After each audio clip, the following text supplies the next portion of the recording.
At yun, magandang umaga backyard. Ngayon ipupurgahin na natin ng astig.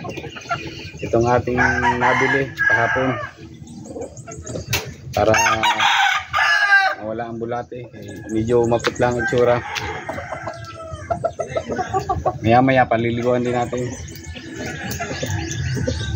Hindi na lang natin papakita sa video at baka ma-restrict tayo.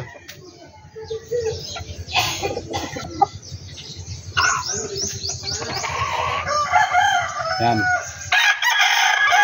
Naisubo na natin mga kabakayag. Ay. Napakagwapong gray.